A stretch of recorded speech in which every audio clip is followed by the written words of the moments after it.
Welcome to the Landscape Photography Vlogcast, hosted by myself, Tom Peters, aka the Photo Ninja, all the way up north, Paul Thompson Photography, and Struth mate, it's Matt Bishop. We cover all things photography and chat to some of the best photography minds in the business. Put your feet up, the kettle on, and let's jump straight into this week's Vlogcast. Well, hello guys, and welcome back to the podcast. We've all been pretty busy lately, so we just haven't got around to getting one out. But Tom has been moving house, so it's kind of thrown us off a little bit. So he won't be joining us tonight. So Matt and myself are going to put a podcast out to do with lenses and focal lengths that we use for landscape photography. How's it going, Matt? Yeah, mate, I'm just as busy as every other family man is at the moment. Crazy busy at work, crazy busy at home. Got a lot of things going on that I've been pushing to the side with landscape photography at the moment, and it's crazy times. I need about an extra 5 or 6 hours a day, mate. I don't know about you, but I get to the end of the day and I was just like, yeah, I'm buggered. Yeah, I know what you mean. I need an extra 5 or 6 days a week, never mind 5 or 6 hours a day. Yeah. Just disappears. Yeah. I don't know where the time goes. The life of a family man landscape photographer. Yeah, that's what happens. Just blink and you miss it. Yeah, for sure. What have you been up to, mate? Well, just been trying to get, been working on getting workshops together, basically, for next year. Getting all the, getting everything together for those, and then obviously getting as many of those together as I can, really. And then we need to look at getting ours together as well, hopefully next year. Yeah, we've been chatting about that. I like the idea of it, mate. I like the idea. Coming over to Italy, I think you would love it over here. For sure.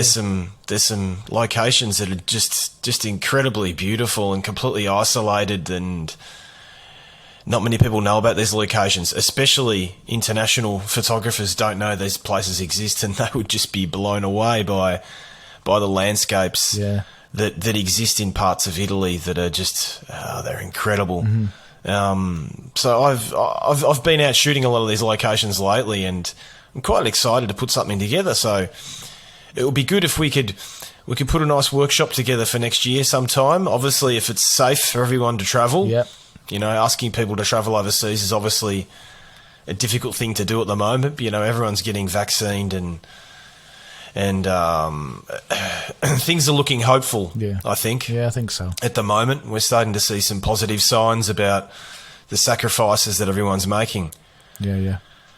And so your workshops at the moment, you're just basically staying local, aren't you, really? I mean, that's the tactic, isn't it, really? If you want to do some form of activity, you've got to stay local. Yeah. You can't go to Iceland or anywhere else. You've got to sort of stick where you know best, which isn't a bad thing, is it really? Because why not go on a workshop with Paul in his local homeland rather than going somewhere else with him? He might have only been once. You know, it perfectly makes sense. Yeah, well, it's good. I think that's what's going to change things in the future, isn't it? Well, I think so. I mean, everybody still wants to travel, but at the same time, I think a lot of the local areas have been brought to light, and you can see a lot of value in them for people coming to them now. And it also spreads the amount of footfall on these areas as well. So if you're taking people to your local areas, they haven't had as much traffic as some of these. I mean, for us, yes. For, you know, Italy and England, but I think places like the United States, we know that these locations like your Mesa Arch, Zion National Park, Zion, I don't know how you say it. Yeah, Zion. These places have had huge amounts of traffic over the last 4 or 5 years, and I don't know if they've had any more than that, but it already was an issue in the United States. Well, you know, pre-COVID. So well, we have the same issues here. It's an interesting time we're living in. Yeah, it's the same issues here. Really? Honeypot locations. Okay. It's the same everywhere, I think. Honeypot locations usually end up getting more and more traffic. But I suppose the thing is there's so many places to discover and explore you don't have to go to them. It is. I mean, it's not just about the photography too. You got to think you go in these workshops and you're going with a local. They can not just take you to these locations that they know the best time of day to go, and even some secret spots that the average foreigner wouldn't go to. Yeah. But you even get to live a little bit of the culture of that place too. It is a holiday. It's not just photographic non-stop. It is a holiday. Yeah. And you get to go to the local pub. Yeah. You know, that only locals know the best, where you have a good meat pie and a beer. Yeah. You know, and I think that means something. It's something personal about it, isn't it? So Yeah, well, definitely. good luck with it, mate. I'm sure things will start looking better in the next couple of months with regard to safe travel and Yeah, for sure. get these workshops going. I mean, I'm exciting stuff. I'm pretty lucky that of where I live, because I'm really close to the Lake District. I'm really close to Northumberland, and obviously Scotland's on my doorstep. So that's why I'm looking at next year. We've put on a workshop to Harris and Lewis up in the Outer Hebrides of Scotland, and I'm going to run that with Dean Allen. And he knows the area like the back of his hand. He runs workshops there all the time. So. He certainly does. Yeah. Shout out. Yeah, he's constantly out there shooting, isn't he? Yeah, constantly. And shout out to Dean as well. He's just started doing a podcast, so you might want to go and check him out on that. He's doing a Scottish podcast about landscapes, so that should be quite interesting. Oh, wow. Okay, that's interesting. Yeah. Yeah. I can't understand Scots when they're drunk, though. If they're sober, I'll listen to it. If they're drunk, I won't understand a bloody word they're saying. He's not Scots, though. He's not a Scot, though. He's not a Scot. Oh, he's not a Scot. No. Oh, okay. Righto. Yep, fair enough. So you'll Yep. understand him, mate. He'll be all right. No, yeah. Yeah. In the meantime, you're going to say, I can't understand your bloody words you're saying anyway, Matt, with your Aussie accent. I'm just pretending I can Yeah, understand you you. just nod and agree. That's the way. Smile and wave. Smile and wave. Yeah. Yeah, that's right. Yeah. Oh, well. If in doubt, just pull your tripod out. Yeah, that's the one. Oh, God.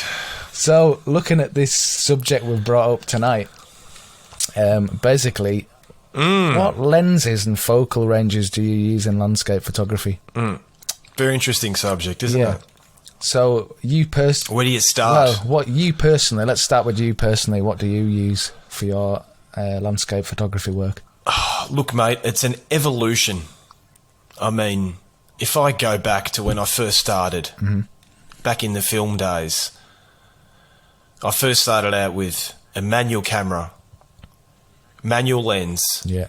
I think I had like a 50mm 1.7. And then I moved into landscape, and then I bought myself an automatic Yeah. camera, which was a can't remember what model it was, MZS. I can't remember the name of it now. And I bought myself a Sigma 28-200 lens. Okay, so I was starting out. I didn't know, and I shot that way for a few years. Yeah. The information wasn't out there that you have today about what you could do, and I just didn't know. And it was great. It was good. It was an experimental period. I've still got some photos today that I treasure and love. Yeah. From the film era, but it wasn't till so when we moved first into digital, right? Okay, when we hopped into digital, we all hopped into APS-C, Yep, didn't we? yep. Because full frame didn't exist. Silicon was too expensive. Yeah. So when we hopped into APS-C, we bought these APS-C lenses. Okay, now my APS-C lenses at the time were kit lenses. I mean, I started out with a kit lens of 16-50, which is a full frame 24 equivalent. Okay, used that for a few years. When I eventually moved into full frame, things started changing. I mean, in the APS-C period, I was basically shooting, my widest angle was at 24 mils. Yeah. And look, I today still refer to 24 mils as the most boring focal length that exists. For me, obviously you've got an exception. There's going to be a scene out there that needs 24 mils, but 24 mils for me is boring. It's okay, I've got the tripod at nose height, shoot at 24 mils, and there's that lovely scene. Very flat. I show you the view. no depth of field, not much into it. Look, it's not always the case, so don't get me on this. And then I moved into full frame. So I moved into full frame, 5 years ago. Now, when I got full frame, I bought a 24-70 lens, and the instant I bought that lens, I realised, okay, Matt, you made a mistake. Yeah. Okay, if you want to really, really get into landscape photography in a very, very serious way, because I was starting to get very serious into it. I was getting a lot of feedback. I was selling lots of prints. I was doing a little bit of professional activity. Yeah. And I was getting, there were signs there that, hey, Matt, you're actually not crap. You're not bad, because you're getting people interested in your work. I realised I need to go further. And that's when I bought myself a 15 to 30 mil lens. Yeah.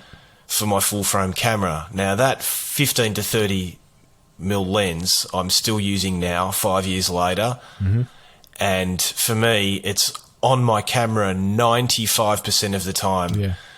Because of the style of my landscape photography. I mean, I shoot at 15 to 18 mils most of the time. I like to get in nice and close to a subject.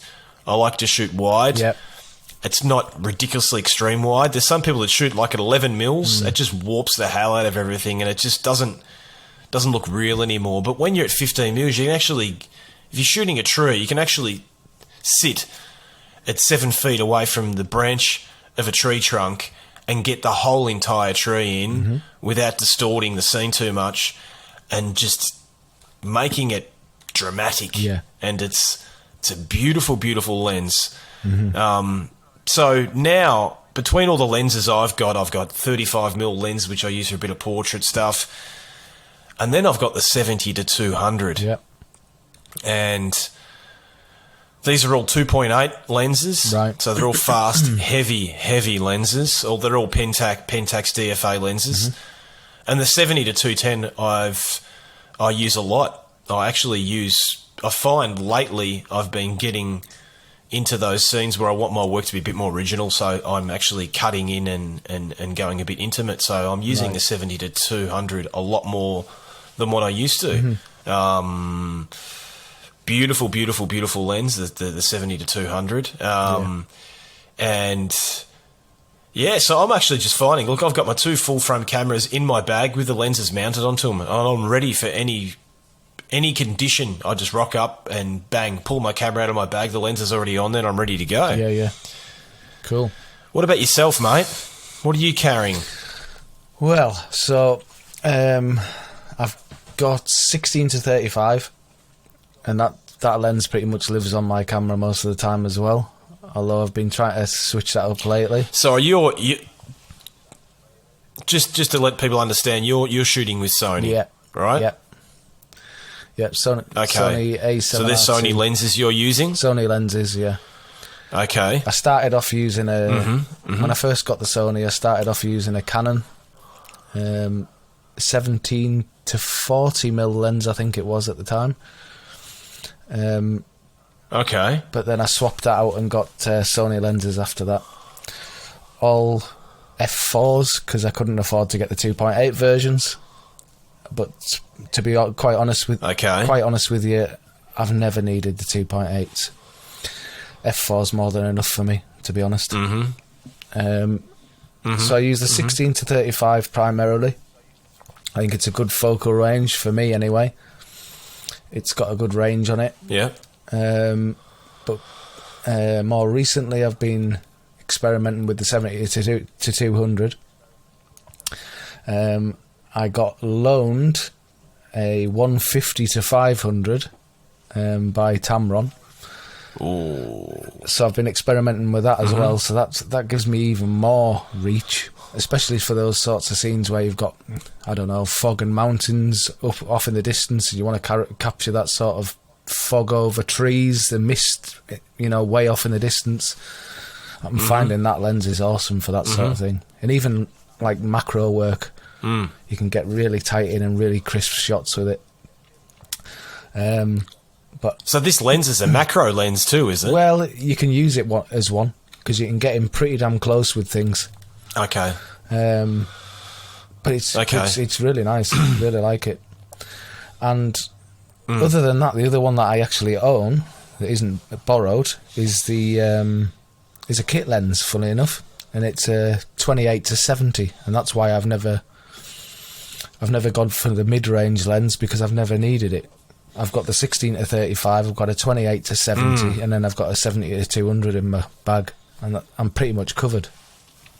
And I was, to be honest with you, when I first got the camera, I bought the kit lens, which was the 28-70, and I was amazed at how sharp it was. Absolutely blown away about how sharp it was for a kit lens. Superb. And that's an f4 as well too, That's is it? a variable aperture. I think that one's an f3.5 to 5.6, if I remember rightly. I could be wrong. Yeah, most kit lens, variable. Yeah. But yeah, really nice lens. So I've never really got rid of it. I've never really bothered getting the mid-range lens because I've been covered with it. Really, that's in my bag for anything. Really, I use that more in woodland sort of scenarios. That sort of 28-70 range. Unless I want to get something really wide or really zoomed in, obviously. But those are my three main lenses. Okay, so why would you, when you refer to really zooming in, okay, do you want to really zoom in on a subject because it's far away? Well, or do you actually step backwards and zoom in to compress it? Both. So before I got loaned this other lens, this big boy, the 70-200 was, for me, was used to get in really tight. If I wanted to get those sort of scenes with, up on hillsides that I wouldn't be able to get to, or anything that I couldn't get near, is what I would use that for. But on the same token, if I was in a woodland or something like that and I really wanted to compress a scene and declutter it and get rid of any distractions, then I'd use the 70-200 to step back and get closer into the scene. It's a big mistake a lot of people make. They think that they've got this, this long focal length, and they think, oh, that's good, I can get closer into my scene. Yeah. A lot of the time, it's not about getting closer into your scene. No. It is about, I don't know, let's put an example. Let's talk about woodland, because you were talking about woodland before, okay? Just say we've got trees on the left, trees on the right, and dead in the middle, we've seen it before, this tree that's isolated on its own, that's died. Yeah. And it's got a completely different shape to the other trees, and it's sitting there on its own. It might have a bit of light coming in through the top, illuminating this tree on its own. And we've seen those scenes before in the past. A lot of people are attracted to that type of woodland photography. Yeah. So what do you do? Okay, do you get your gear out, get your tripod out, put your camera body on, put on your 70-200, zoom in, take the shot? No, you don't. What you do is you step back. You go back as far as that focal range will allow you to step back. And then you take the shot. You get it. You compress everything in. It just cleans everything up. Yeah. It just gives... it's hard to tell sometimes. If you've got this scene where you might have quite a wide angle on your left and your right, and you want to sort of bring, I don't know, like a cobblestone road with pine trees on it. Yeah. And you want to be able to get the effect of all those trees running down that cobblestone road. The only way to really get that is to compress it very far in from a distance. Yeah. And that's when focal length, when you're talking about long focal length, comes into play. And a lot of people need to understand that. And I'm only learning that recently because, like I said, I've always been the photographer who's just had my tripod, at bum's height. Yeah.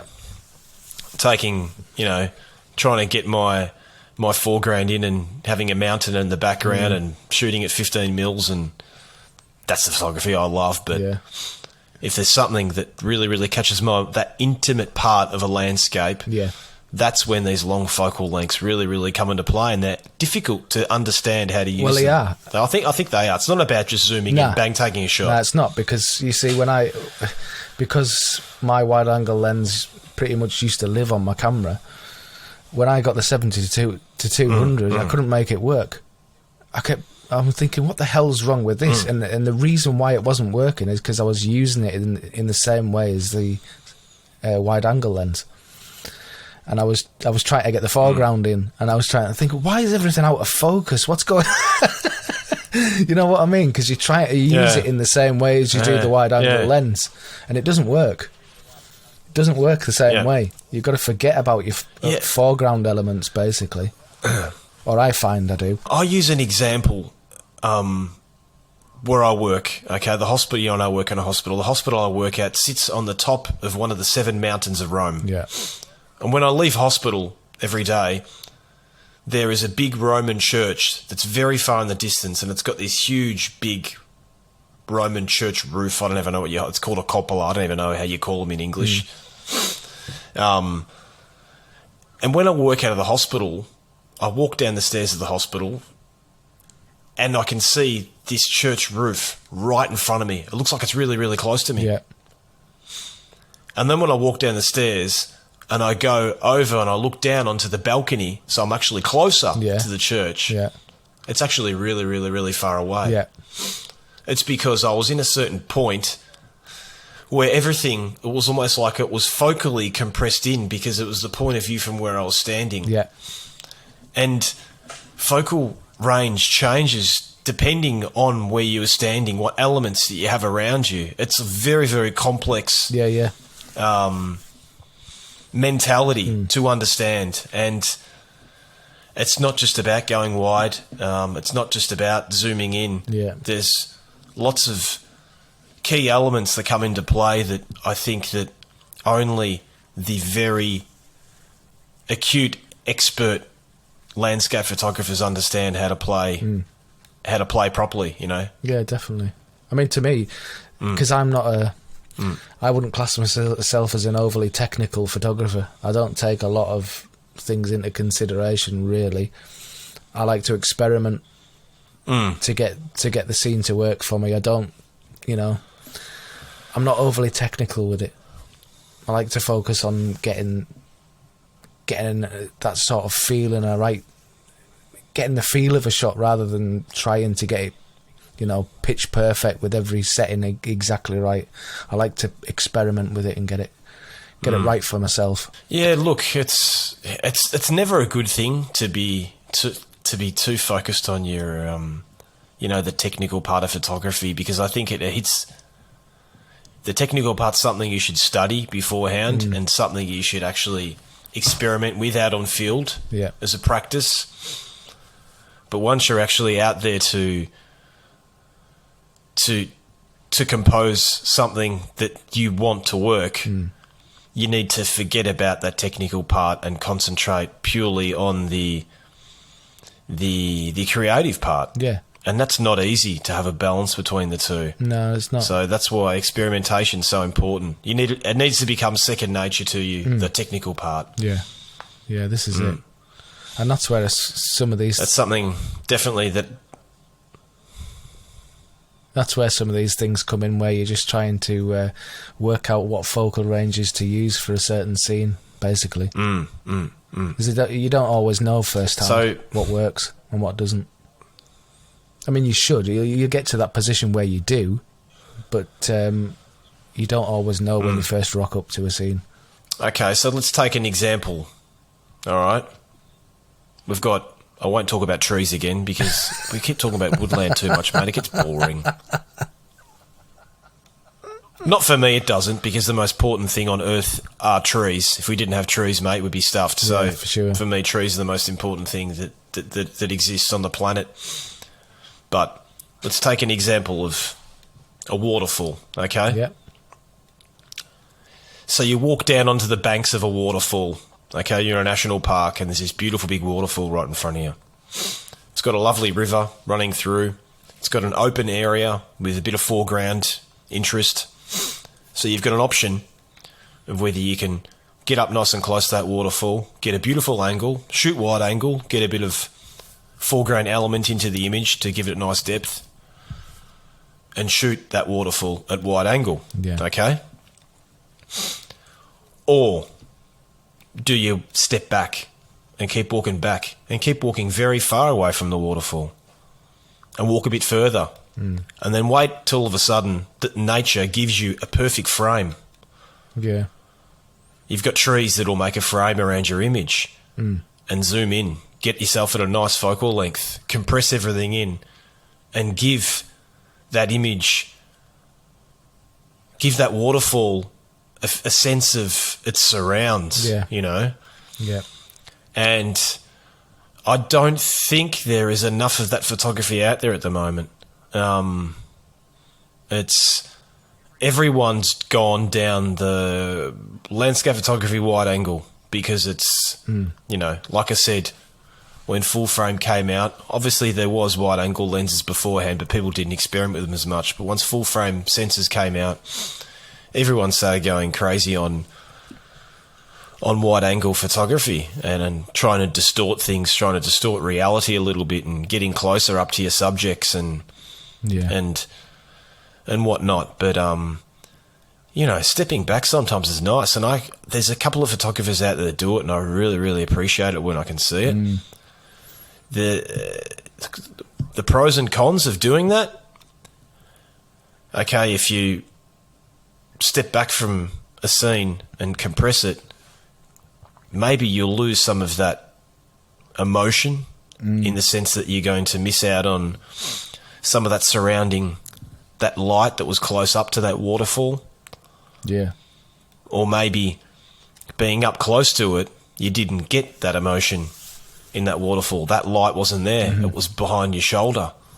So it's up to experimentation, isn't it? Definitely. I think. But it would be good to see a lot more photographers definitely shooting at longer focal lengths in those landscape scenes. You know, that obviously they're not easy to find, those type of scenes, are they? Well, they're not. And it's. I think it's also an evolution as well. It's an evolution in people's photography journey, innit, really? I've said the word now, I'm not journey. Ugh. But it's kind of an evolution in that sort of process, I think. It is a journey, mate. It is. Because it is. You know, I'm actually contemplating now going...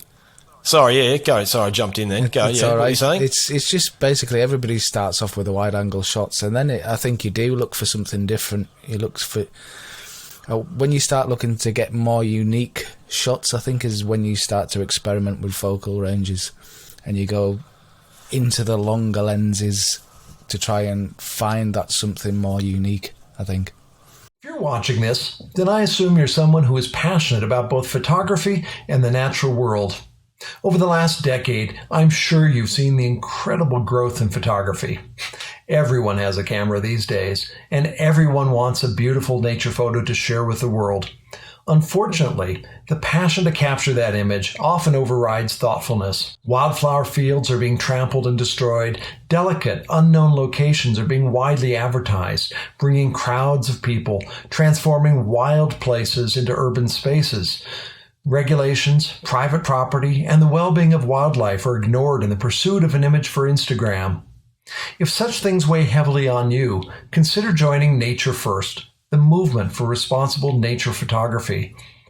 This is a global initiative to help recover the role of nature photographers as caretakers and ambassadors of the natural world. There are no membership fees, no ads, no gimmicks. Just an opportunity to be part of this global initiative of nature photographers dedicated to caring for the natural world. You can learn more at naturefirstphotography.org.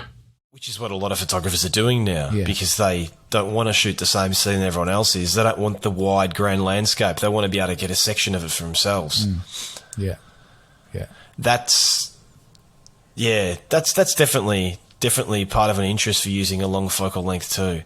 Yeah. But you know what I've been contemplating lately? Going medium format. Right. Now that is another game on its own. Yeah.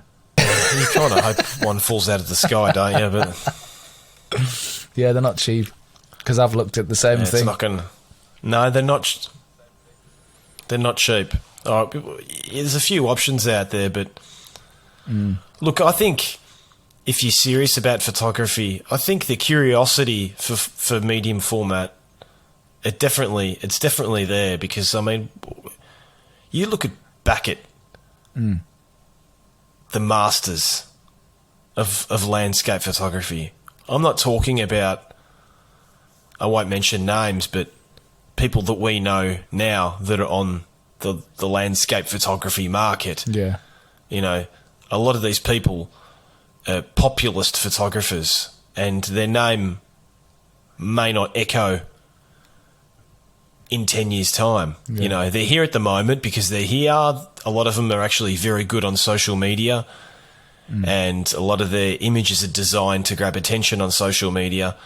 And they're here now, and we know their names, but they may not be around in a few years.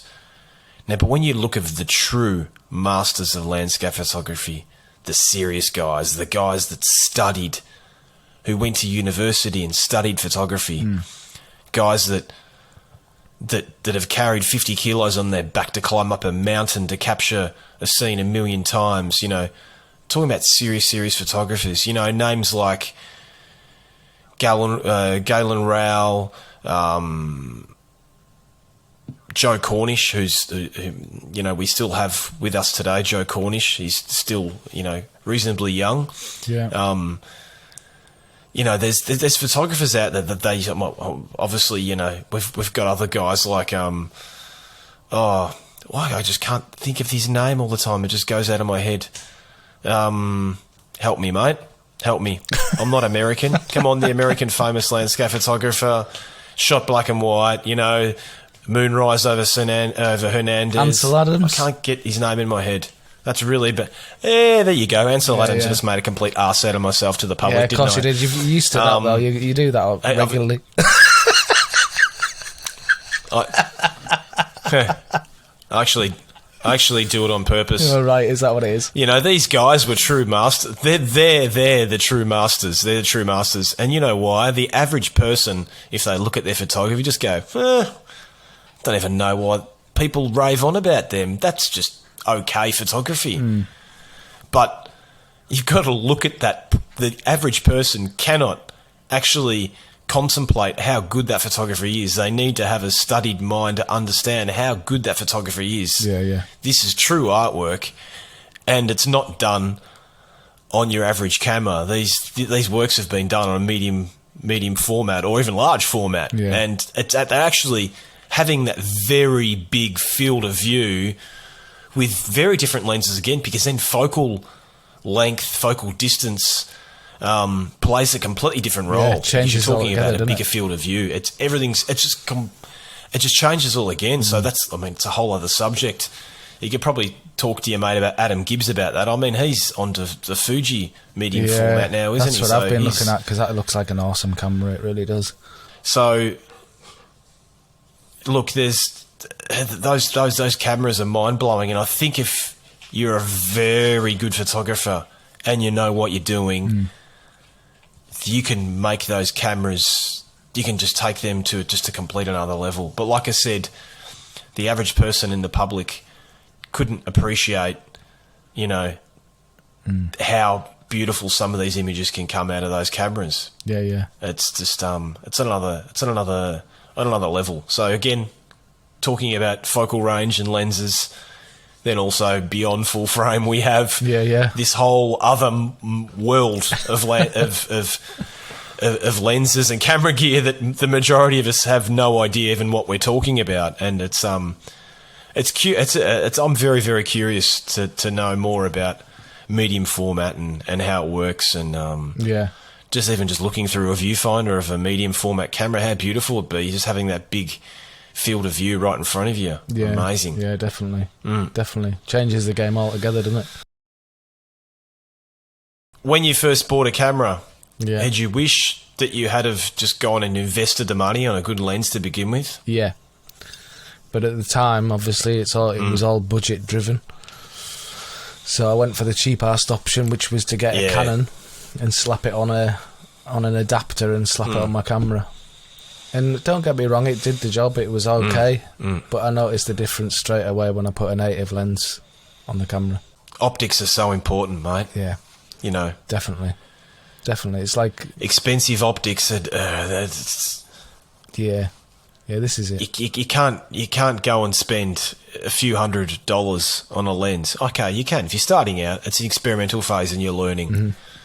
But, you can't spend a couple $100s on a lens and expect to get, these amazing shots. Obviously, you might have an amazing light and you could get luck every now and then, but you've got to invest big. And unfortunately, I was in the same boat as you. Originally I was completely ignorant to the world of not ignorant. There was no information out there for you about photography in general, unless you went to go on a workshop, and they were very, very expensive back in the day, and I was only a kid when I started out, so it wasn't an option for me. But I look at the lenses I've got in my bag now that I've had for the last 4 or 5 years, and that's when everything really, really changed for me. Putting a 15mm lens on my camera, that's when everything took off. That's when the creative part really came out for me, when I could hop on the ground like a little kid, rolling in the grass, having fun, Yeah. Not sitting up with a tripod at chin height and shooting an image, shooting this vista at 24mm. Yeah. For me, the fun came when it was time you could get on the ground and take some close-ups of some rocks or some flowers or a river stream, and getting close and focus stack and have that mountain coming out of the background, and not having to worry about shooting everything at f16 or f18. You could shoot everything at f8, f10 because you're going to focus stack later on anyway. So yeah, it does open. It's up a very the door. interesting subject, isn't it? It is, because it does. It opens up the door. Certainly once you does. Get some decent glass behind you, because you don't have to worry then. Eh? Which is interesting. Okay, if you're going to focus, do you focus stack often? Yeah, quite often. Quite often. If I'm really want a subject close in the front of my frame, I tend to focus stack just to be on the safe side. Okay. Now, when you focus stack, okay, just say you're shooting a scene, I don't know, with a field of poppies, for example. Yeah. And your tripod is basically, like I said before, at bum height. Yeah. So you've got those poppies right in front of you. And in the background, you've got this tree. Yeah. Which is it's actually quite far away. It's sitting up on a mountain in a distance. If you're going to get a single shot, you would all try and get it in at maybe f14, f16. Okay? Yeah. Now, if you're going to focus stack it, what f-stop would you use? I would tend to go for the sharpest f-stop I could get my foreground to appear in. So I'd probably go f8, f11, somewhere around there. Somewhere around there. Okay, your sweet spot on your lens. Yeah, pretty much. That's where I go. That's my default All right. position. I go for the sweet spot on my lens. Yeah, I'm pretty much about the same. I don't like to. If I'm going to focus stack, I won't go over f10. I mean, it doesn't make sense to, because if you're going to focus stack, why do you need more than that? You need, everything to be sharp, basically. Yeah. You need the lens to perform optically the best that it can in that condition. I've got a little thing that I've been doing lately. Where if I focus stack, right? Because let's go back to that scene I was talking about a minute ago. Yeah. If I'm going to focus stack and I've got a sky in the background, right? And obviously the sky is brighter than my foreground. Yeah. Now my second shot, so I'm then going to focus for, I don't know, 2/3 into the image, or I might even take a third shot and go into the background. I've never focus stacked that far. I normally only do 2 shots. Right. Some people do 3 or 4 or 5 or 6. Well, I just do 2. I tend to do at least 3. Now my second shot. Oh, really? Yeah. Okay. Yeah, at least 3. I usually do foreground, midground, and background.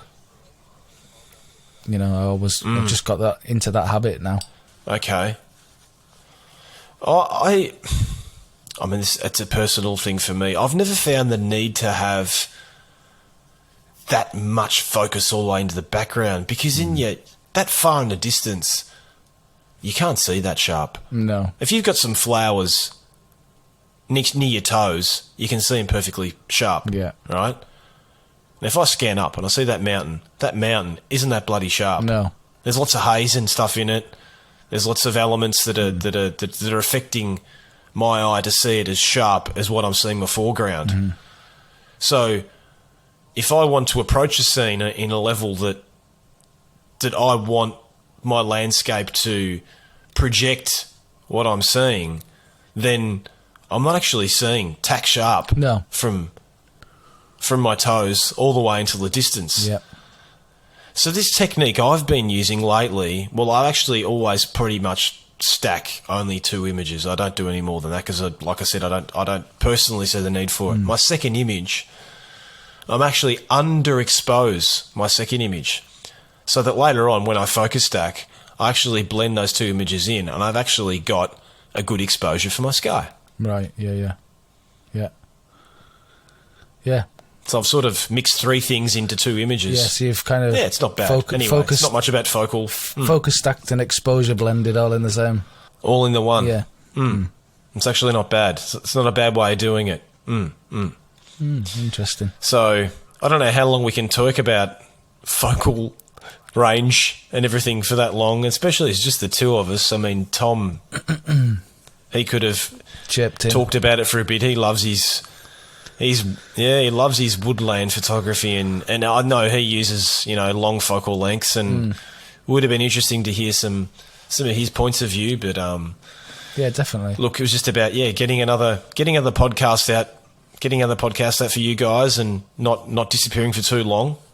For sure, definitely. And Paul, Tom, and myself, and a host. We've got lots of hosts waiting to come up. Well, lots of guests. We just want to keep a good mix.